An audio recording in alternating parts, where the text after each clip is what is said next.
Singna matam kaktaba Imphal Ukhru lambi ban haukhre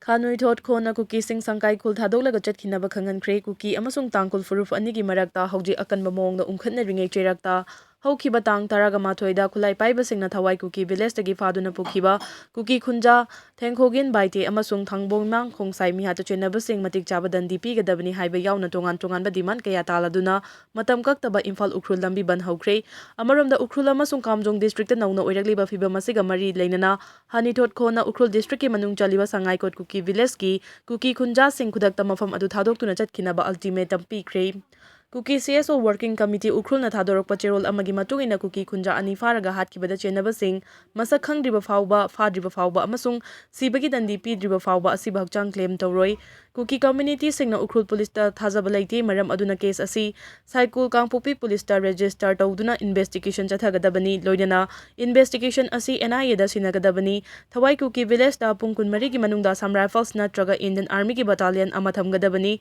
demand sing asi phangdriba fawba Imphal Ukhru lambida total shutdown chatharagani hairi amaromda Ukhrul district ki sangai Kuki village ki khunja sing khudakta khul adu thadok tuna chatkinaba thani thot khona akanba warning tawraduna makhoigi senglaba lamasida aina yadaba amasung yamna chawkhataba tenan kangbu sing amasung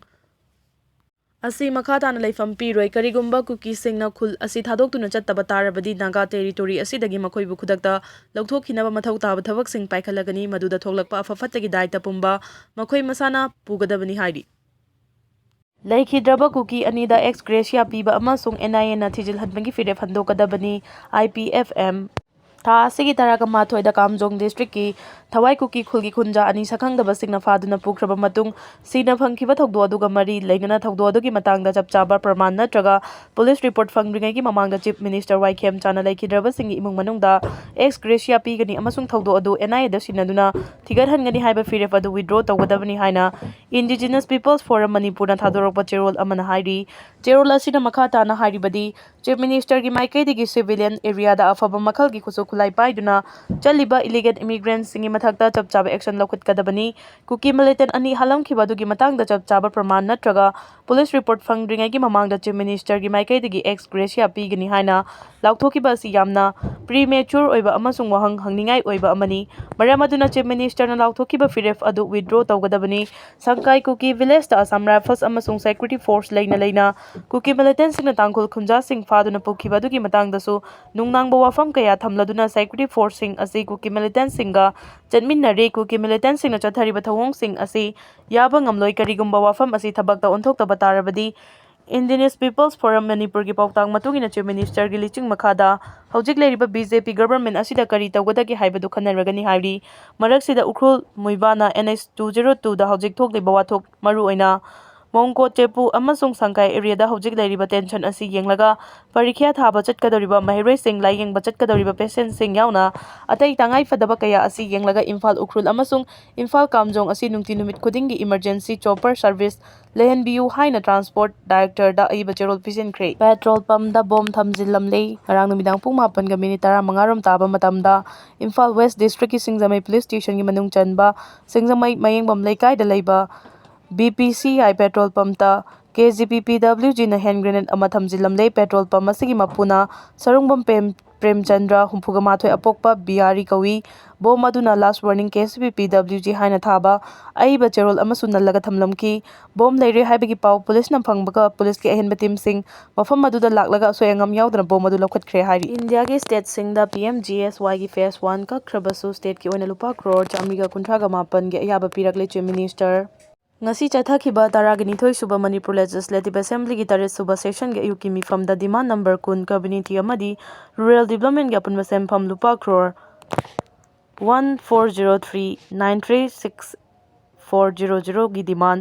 discussion da opposition gi MLATS Lokeshwar na demand asida disapproval policy route thangalakhiba adu policy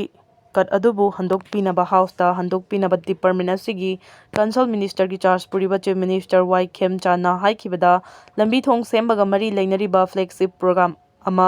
oiriba PMGSY phase 1 gi scheme asina Churachandpur lambi gi kilometer chamri sangba saruk asi ing 2023 gi May 3 dagi thoglakhiba irang mamangda contractor singna angamba thakta su ki adubu irang maram oiraga contractor singi thabak sunaba thamba ꯃꯦꯆꯤꯅꯔꯤꯁꯤꯡ ꯑꯃꯥꯡ ꯑꯇꯥ ꯊꯣꯛꯈꯤꯕꯁꯤꯡ ꯑꯗꯨ ꯁꯦꯟꯇꯔꯗ ꯈꯪꯍꯟꯈꯤꯕꯗꯒꯤ ꯁꯦꯟꯇꯔꯅ ꯖꯔꯈꯟ ꯌꯥꯎꯗꯅ ꯏꯟꯗꯤꯌꯥꯒꯤ ꯁ꯭ꯇꯦꯠꯁꯤꯡꯗ ꯆꯠꯅꯈꯤꯗ꯭ꯔꯕ PMJSYꯒꯤ phase 1 ꯑꯗꯨ state ꯑꯁꯤꯒꯤ ꯑꯣꯏꯅꯗꯤ ꯐꯦꯖ 1ꯒꯤ ꯑꯣꯏꯅ ꯂꯨꯄꯥ ꯀ꯭ꯔꯣꯔ 130ꯒꯤ ꯑꯌꯥꯕ ꯄꯤꯔꯦ ꯍꯥꯏꯅ ꯐꯣꯡꯗꯣꯛꯈ꯭ꯔꯦ꯫ ꯉꯁꯤꯒꯤ ꯃꯤꯐꯝ ꯑꯗꯨꯗ ꯗꯤꯃꯥꯟ ꯗꯤꯁꯀꯁꯟ ꯑꯃꯁꯨꯡ ꯚꯣꯇꯤꯡꯒꯤ ꯃꯇꯝꯗ ꯀꯪꯒ꯭ꯔꯦꯁ MLA ꯂꯣꯀꯦꯁꯣꯔꯅ ꯄꯣꯂꯤꯁꯤ ꯀꯠ ꯗꯤꯃꯥꯟ ꯑꯁꯤ ꯄꯥꯁ ꯇꯧꯅꯕꯒꯤ ꯋꯥꯐꯝꯗ ꯆꯤꯐ ꯃꯤꯅꯤꯁꯇꯔꯅ ꯋꯥꯐꯝ ꯑꯁꯤ ꯐꯣꯡꯗꯣꯛꯂꯗꯨꯅ ꯃꯈꯥ ꯇꯥꯅ ꯗꯤꯃꯥꯟ ꯑꯁꯤ ꯄꯥꯁ ꯇꯧꯅꯕ ꯐꯣꯡꯗꯣꯛꯂꯗꯨꯅ ꯏꯟꯗꯤꯌꯥꯒꯤ ꯑꯣꯏꯅ ꯃꯃꯥꯡꯗ ꯀꯟꯇ꯭ꯔꯦꯛꯇꯔꯁꯤꯡꯗ GST ꯆꯥꯗ 12ꯗꯒꯤꯅ 19 ꯍꯦꯟꯒꯠꯈꯤꯕ ꯑꯗꯨꯅ ꯀꯟꯇ꯭ꯔꯦꯛꯇꯔꯁꯤꯡꯗ ꯑꯋꯥꯕ ꯀꯌꯥ ꯃꯥꯌꯣꯛꯅꯔꯤꯕꯁꯤ ꯌꯦꯡꯂꯒ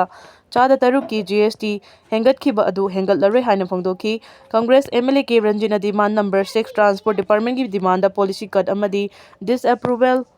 ꯍꯟꯗꯣꯛꯄꯤꯅꯕ ꯗꯤꯄꯥꯔꯠꯃꯦꯟꯠ ꯑꯁꯤꯒꯤ ꯀꯟꯁꯔꯟ ꯃꯤꯅꯤꯁꯇꯔ ꯑꯣꯏꯔꯤꯕ ꯆꯤꯐ ꯃꯤꯅꯤꯁꯇꯔꯅ ꯐꯣꯡꯗꯣꯛꯂꯗꯨꯅ ꯁ꯭ꯇꯦꯠ ꯑꯁꯤꯒꯤ ꯁ꯭ꯀ꯭ꯔꯨꯄꯤꯡ ꯄ꯭ꯔꯣꯖꯦꯛ ꯑꯁꯤ ꯃꯤꯅꯤꯁꯇ꯭ꯔꯤ ꯑꯣꯐ ꯔꯣꯗ ꯇ꯭ꯔꯥꯟꯁꯄꯣꯔꯠꯅ ꯍꯥꯏꯔꯛꯈꯤꯕꯒꯤ ꯃꯇꯨꯡꯏꯟꯅ ꯇꯧꯅꯕ ꯍꯣꯠꯅꯒꯅꯤ꯫ ꯑꯗꯨꯕꯨ ꯁ꯭ꯀ꯭ꯔꯨꯄꯤꯡ ꯄ꯭ꯔꯣꯖꯦꯛ ꯑꯁꯤꯒꯤ ꯃꯄꯥꯟꯒꯤ ꯀꯝꯄꯦꯅꯤ ꯂꯥꯛꯅꯤꯡꯗꯕꯒꯤ ꯃꯑꯣꯡ ꯑꯃ ꯂꯩꯔꯤ꯫ ꯃꯁꯤ PPP ꯃꯣꯗꯦꯜꯗ ꯇꯧꯒꯗꯕ ꯊꯕꯛꯅꯤ꯫ ꯁ꯭ꯇꯦꯠ ꯑꯁꯤꯗ ꯅꯣꯡꯃ ꯀꯥꯡꯗꯅ ꯒꯥꯔꯤꯒꯤ ꯃꯁꯤꯡ ꯍꯦꯟꯒꯠꯂꯛꯂꯤꯕ ꯑꯁꯤꯒꯤ ꯌꯦꯡꯂꯒ ꯃꯁꯥꯒꯤ ꯒꯦꯔꯦꯖ ꯂꯩꯇꯅ ꯒꯥꯔꯤ ꯂꯩꯕꯒꯤ ꯃꯇꯥꯡꯗꯁꯨ ꯌꯦꯡꯁꯤꯜꯂꯒꯅꯤ꯫ ꯁ꯭ꯇꯦꯠ ꯑꯁꯤꯗ ꯄꯕ꯭ꯂꯤꯛ ꯇ꯭ꯔꯥꯟꯁꯄꯣꯔꯠ ꯍꯦꯟꯅ ꯐꯒꯠꯅꯕ PMZ ꯕꯁ ꯁꯔꯚꯤꯁꯁꯨ ꯑꯊꯨꯕꯗ ꯍꯧꯅꯕ ꯊꯧꯔꯥꯡ ꯇꯧꯔꯤ ꯍꯥꯏꯈꯤ꯫ ꯁꯦꯁꯟ ꯑꯗꯨꯗ MLA KS ꯂꯣꯀꯦꯁꯣꯔꯅ tribal affairs and hills demand policy ꯀꯠ ꯊꯝꯈꯤꯕ ꯑꯗꯨꯒꯤ ꯄꯥꯎꯈꯨꯝꯗ ꯇ꯭ꯔꯥꯏꯕꯦꯜ ꯑꯦꯐꯤꯌꯔꯁ ꯑꯦꯟꯗ ꯍꯤꯜꯁꯀꯤ ꯃꯤꯅꯤꯁꯇꯔ ꯗꯤꯄꯨꯇꯤ CM ꯅꯦꯝꯆꯥꯀꯤꯞ ꯖꯦꯟꯅ ꯚꯔꯆꯨꯑꯦꯜꯒꯤ ꯈꯨꯠꯊꯥꯡꯗ ꯐꯣꯡꯗꯣꯛꯈꯤꯕꯗ ꯁ꯭ꯇꯦꯠ ꯑꯁꯤꯒꯤ ST ꯃꯍꯩꯔꯣꯏꯁꯤꯡꯗ ꯂꯥꯟꯅ ꯁ꯭ꯀꯣꯂꯔꯁꯤꯞ ꯄꯤꯈꯤꯕ ꯂꯩꯇꯦ꯫ ꯆꯤꯡꯒꯤ ꯗꯤꯁꯇ꯭ꯔꯤꯛꯁꯤꯡꯗ ADCꯒꯤ ꯃꯤꯈꯜ ꯄꯥꯡꯊꯣꯛꯅꯕ ꯁ꯭ꯇꯦꯠ ꯀꯦꯕꯤꯅꯦꯠꯅ ꯈꯪꯍꯟꯈꯤꯕ ꯂꯩꯔꯦ ꯍꯥꯏꯈꯤ꯫ MLA ꯑꯣ ꯁꯨꯔꯖꯀꯨꯃꯥꯔꯒꯤ ꯋꯥꯍꯪ ꯑꯃꯒꯤ ꯄꯥꯎꯈꯨꯝꯗ ꯆꯤꯐ ꯃꯤꯅꯤꯁꯇꯔ ꯋꯥꯏꯈꯦꯝ ꯆꯥꯅ ꯍꯥꯏꯈꯤꯕꯗ ꯃꯅꯤꯄꯨꯔꯒꯤ ꯇꯣꯉꯥꯟ ꯇꯣꯉꯥꯟꯕ ꯗꯤꯄꯥꯔꯠꯃꯦꯟꯠꯁꯤꯡꯗ ꯗꯥ ꯏꯟ ꯍꯥꯔꯅꯦꯁꯀꯤ ꯀꯦꯁ ꯑꯁꯤ 5,967 ꯂꯩꯔꯤ꯫ ꯁ꯭ꯀꯤꯝ ꯑꯁꯤꯒꯤ ꯃꯈꯥꯗ ꯑꯦꯄꯣꯏꯟꯠꯃꯦꯟꯠ ꯄꯤꯅꯕ ꯄꯣꯁꯠ 1,760 ꯔꯤꯖꯔꯚ ꯇꯧꯔꯦ ꯍꯥꯏꯈꯤ꯫ ꯐꯣꯔꯦꯁꯠ ꯑꯦꯟꯗ ꯑꯦꯟꯚꯥꯏꯔꯟꯃꯦꯟꯠꯀꯤ ꯗꯤꯃꯥꯟꯗ ꯀꯟꯁꯔꯟ ꯃꯤꯅꯤꯁꯇꯔ ꯑꯣꯏꯔꯤꯕ ꯗꯤꯄꯨꯇꯤ ꯆꯤꯐ ꯃꯤꯅꯤꯁꯇꯔ ꯂꯣꯁꯤ ꯗꯤꯈꯣꯅ ꯑꯣꯄꯣꯖꯤꯁꯟ MLA TS ꯂꯣꯀꯦꯁꯣꯔꯅ ꯄꯨꯈꯠꯂꯛꯈꯤꯕ ꯋꯥꯐꯝ ꯑꯃꯒ ꯃꯔꯤ ꯂꯩꯅꯅ ꯍꯥꯏꯈꯤꯕꯗ ꯍꯧꯖꯤꯛ ꯐꯥꯎꯕꯗ ꯆꯤꯡꯒꯤ ꯖꯒꯥꯁꯤꯡꯗ ꯄꯥꯛ ꯁꯟꯅ ꯄꯣꯄꯤ ꯊꯥꯔꯤꯕꯁꯤꯡ ꯑꯁꯤꯒꯤ ꯂꯝ ꯃꯄꯨ ꯈꯪꯕ ꯉꯝꯗ꯭ꯔꯤ꯫ ꯄꯣꯄꯤ ꯊꯥꯔꯤꯕꯁꯤꯡ ꯑꯗꯨ ꯀꯅꯥ ꯀꯅꯥꯅꯣ ꯍꯥꯏꯕ ꯈꯪꯗꯣꯛꯅꯕ ꯂꯩꯉꯥꯛꯅ ꯃꯦꯀꯥꯅꯤꯖꯝ ꯑꯃ ꯄꯨꯊꯣꯛꯇꯨꯅ ꯍꯣꯠꯅꯔꯒꯅꯤ ꯍꯥꯏꯈꯤ꯫ ꯃꯤꯗꯜ ꯏꯁꯇ ꯍꯧꯖꯤꯛ ꯊꯣꯛꯂꯤꯕ ꯂꯥꯟ ꯑꯁꯤꯅ ꯃꯅꯤꯄꯨꯔꯗ LPG ꯑꯃꯁꯨꯡ ꯊꯥꯎ ꯐꯪꯂꯔꯣꯏ ꯍꯥꯏꯕꯒꯤ ꯃꯤꯄꯥꯏꯕ ꯂꯩꯕꯤꯒꯅꯨ ꯕꯣꯕꯤ꯫ ꯃꯤꯗꯜ ꯏꯁꯇ ꯍꯧꯖꯤꯛ ꯊꯣꯛꯂꯤꯕ ꯇꯪꯗꯨ ꯂꯩꯇꯥꯗꯕ ꯐꯤꯚꯝ ꯑꯁꯤꯅ ꯃꯔꯝ ꯑꯣꯏꯔꯒ ꯃꯅꯤꯄꯨꯔꯗ LPG ꯑꯃꯁꯨꯡ ꯊꯥꯎ ꯐꯪꯂꯔꯣꯏ ꯍꯥꯏꯕꯒꯤ ꯃꯤꯌꯥꯝꯅ ꯃꯤꯄꯥꯏꯕ ꯂꯩꯕꯤꯒꯅꯨ꯫ ꯁꯦꯛꯃꯥꯏꯒꯤ ꯕꯦꯇꯂꯤꯡ ꯄ꯭ꯂꯥꯟꯠꯇ LPG ꯃꯔꯥꯡ ꯀꯥꯏꯅ ꯂꯩꯔꯤ꯫ ꯁ꯭ꯇꯦꯠ ꯑꯁꯤꯒꯤ ꯑꯣꯏꯜ ꯗꯤꯄꯣꯠꯁꯤꯡꯗꯁꯨ ꯄꯦꯇ꯭ꯔꯣꯂꯤꯌꯝ ꯄ꯭ꯔꯗꯛꯁꯤꯡ ꯃꯔꯥꯡ ꯀꯥꯏꯅ ꯂꯩꯔꯤ ꯍꯥꯏꯅ CAFNPDꯒꯤ OSD ꯄꯣꯜ ꯍꯥꯎꯕꯝ ꯕꯣꯕꯤꯅ ꯐꯣꯡꯗꯣꯛꯈ꯭ꯔꯦ꯫ CAFNPDꯒꯤ ꯗꯥꯏꯔꯦꯛꯇꯔꯒꯤ ꯃꯤꯠꯌꯦꯡ ꯃꯈꯥꯗ ꯍꯧꯈꯤꯕ ꯖꯅꯨꯋꯥꯔꯤ 5ꯗꯒꯤ ꯃꯅꯤꯄꯨꯔꯒꯤ ꯑꯣꯏꯜ ꯄꯝꯞꯁꯤꯡꯗ ꯆꯠꯊꯔꯛꯈꯤꯕ ꯁꯔꯄ꯭ꯔꯥꯏꯖ ꯏꯟꯁꯄꯦꯛꯁꯟꯒꯤ ꯃꯅꯨꯡ ꯆꯟꯅ ꯉꯁꯤ ꯏꯝꯐꯥꯜ ꯏꯁꯀꯤ ꯋꯥꯡꯈꯩ ꯑꯌꯥꯡ ꯄꯜꯂꯤꯗ ꯂꯩꯕ ꯀꯣꯏꯖꯝ ꯖꯤꯇꯦꯟꯒꯤ ꯏꯟꯗꯤꯌꯟ ꯑꯣꯏꯜ ꯀꯣꯔꯄꯣꯔꯦꯁꯟ ꯂꯤꯃꯤꯇꯦꯗꯀꯤ ꯔꯤꯇꯦꯜ ꯑꯥꯎꯠꯂꯦꯠꯇ ꯆꯠꯈꯤꯕ ꯏꯟꯁꯄꯦꯛꯁꯟ ꯑꯗꯨꯕꯨ ꯂꯤꯗ ꯇꯧꯈꯤꯕ OSD ꯄꯣꯜ ꯍꯥꯎꯕꯝ ꯕꯣꯕꯤꯅ ꯋꯥꯐꯝ ꯑꯁꯤ ꯐꯣꯡꯗꯣꯛꯂꯗꯨꯅ ꯃꯈꯥ ꯇꯥꯅ ꯍꯥꯏꯈꯤꯕꯗ ꯃꯤꯗꯜ ꯏꯁꯇ ꯍꯧꯖꯤꯛ ꯇꯪꯗꯨ ꯂꯩꯇꯥꯗꯕ ꯐꯤꯚꯝ ꯃꯥꯌꯣꯛꯅꯔꯒꯁꯨ ꯁ꯭ꯇꯦꯠ ꯑꯁꯤꯒꯤ ꯑꯣꯏꯅꯗꯤ ꯃꯄꯥꯟꯗꯒꯤ LPG ꯑꯃꯁꯨꯡ ꯄꯦꯇ꯭ꯔꯣꯂꯤꯌꯝ ꯄ꯭ꯔꯗꯛꯁꯤꯡ ꯂꯦꯞꯄ ꯂꯩꯇꯅ ꯄꯨꯁꯤꯜꯂꯛꯂꯤ꯫ ꯃꯔꯝ ꯑꯗꯨꯅ ꯃꯤꯌꯥꯝꯅ LPG ꯑꯃꯁꯨꯡ ꯊꯥꯎ ꯐꯪꯂꯔꯣꯏ ꯍꯥꯏꯅ ꯄꯦꯅꯤꯛ ꯕꯥꯏꯌꯤꯡ ꯇꯧꯕꯤꯒꯅꯨ ꯍꯥꯏꯈꯤ꯫ ꯑꯃꯔꯣꯝꯗ ꯑꯣꯏꯜ ꯄꯝꯞꯁꯤꯡꯗ ꯆꯠꯊꯔꯤꯕ ꯁꯔꯄ꯭ꯔꯥꯏꯖ ꯆꯦꯛ ꯑꯗꯨꯒ ꯃꯔꯤ ꯂꯩꯅꯅ ꯍꯥꯎꯕꯝ ꯕꯣꯕꯤꯅ ꯃꯈꯥ ꯇꯥꯅ ꯍꯥꯏꯈꯤꯕꯗ ꯏꯟꯁꯄꯦꯛꯁꯟ ꯇꯤꯝ ꯑꯁꯤꯅ ꯃꯃꯥꯡꯗ ꯆꯠꯊꯈꯤꯕ ꯏꯟꯁꯄꯦꯛꯁꯟꯁꯤꯡꯒꯤ ꯃꯅꯨꯡ ꯆꯟꯅ Bharat petroleum corporation limited, Hindustan corporation petroleum limited ꯑꯃꯁꯨꯡ ꯅꯥꯔꯥꯌꯟ ꯏꯅꯔꯖꯤ ꯂꯤꯃꯤꯇꯦꯗꯀꯤ ꯔꯤꯇꯦꯜ ꯑꯥꯎꯠꯂꯦꯠꯁꯤꯡꯗ ꯆꯠꯇꯨꯅ ꯌꯦꯡꯁꯤꯟꯕ ꯂꯩꯈ꯭ꯔꯦ꯫ ꯂꯣꯏꯅꯅ ꯍꯥꯏꯔꯤꯕ ꯔꯤꯇꯦꯜ ꯑꯥꯎꯠꯂꯦꯠꯁꯤꯡ ꯑꯁꯤꯗꯒꯤ ꯄꯦꯇ꯭ꯔꯣꯜ ꯑꯃꯁꯨꯡ ꯗꯤꯖꯜꯒꯤ ꯁꯦꯝꯄꯜ ꯂꯧꯔꯒ ꯒꯧꯍꯥꯇꯤꯗ ꯇꯦꯁꯠ ꯇꯧꯅꯕ ꯊꯥꯈ꯭ꯔꯦ꯫ ꯍꯥꯏꯔꯤꯕ ꯏꯟꯁꯄꯦꯛꯁꯟ ꯑꯁꯤꯒꯤ ꯃꯈꯥ ꯆꯠꯊꯔꯛꯄ ꯑꯃꯁꯨꯡ ꯑꯔꯣꯏꯕ ꯑꯣꯏꯅ ꯉꯁꯤ IOCꯒꯤ ꯔꯤꯇꯦꯜ ꯑꯥꯎꯠꯂꯦꯠ ꯑꯣꯏꯔꯤꯕ ꯋꯥꯡꯈꯩ ꯑꯌꯥꯡ ꯄꯜꯂꯤꯒꯤ ꯑꯣꯏꯜ ꯄꯝꯞ ꯑꯁꯤꯗ ꯁꯔꯄ꯭ꯔꯥꯏꯖ ꯑꯣꯏꯅ ꯏꯟꯁꯄꯦꯛꯁꯟ ꯆꯠꯊꯕꯅꯤ꯫ ꯏꯟꯁꯄꯦꯛꯁꯟ ꯆꯠꯊꯕꯗ ꯍꯧꯖꯤꯛ ꯐꯥꯎꯕꯒꯤ ꯑꯣꯏꯅ ꯀꯔꯤꯒꯨꯝꯕ ꯏꯁꯨ ꯑꯃꯠꯇ ꯊꯦꯡꯅꯕ ꯂꯩꯇꯦ꯫ ꯂꯣꯏꯅꯅ ꯄꯦꯇ꯭ꯔꯣꯜ ꯑꯃꯁꯨꯡ ꯗꯤꯖꯜꯒꯤ ꯁꯦꯝꯄꯜꯁꯤꯡ ꯑꯣꯏꯜ ꯄꯝꯞꯁꯤꯡ ꯑꯁꯤꯗꯒꯤ